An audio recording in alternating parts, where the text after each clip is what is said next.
Allahu liman hamida.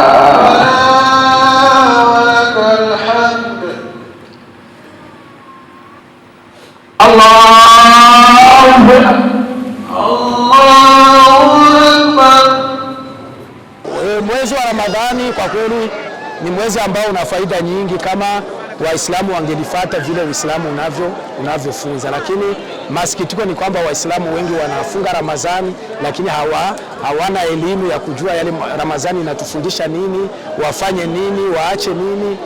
Hawa Waislamu wengi wanaingia tu Ramadhani wanafunga lakini hawajui kile ambacho wanatakiwa kufanya. Ndio maana unasikia na mimi hapa nimewaambia lazima tubadilike, kwa sababu Ramadhani imekuja kutubadilisha maisha yetu, tabia zetu, tuwe venye Uislamu unavyotaka. Uislamu hautaki watu waongo, hautaki watu Warundi nasema wasambanyi, wazinifu, hautaki kuiba.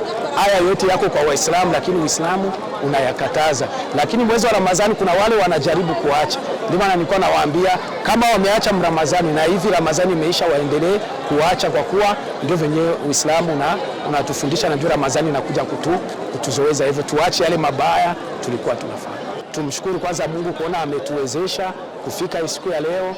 Kisha tukishamshukuru pia tuchangie kwa pamoja kwa Uislamu chakula, tukae pamoja, tuchangie, tutembeleane, tuwasaidie ndugu zetu wale wenye hawana au maskini, tuwape hata wasiombi siku ya leo, manake tuwaoneshe kwamba si wote ni watu wa moja.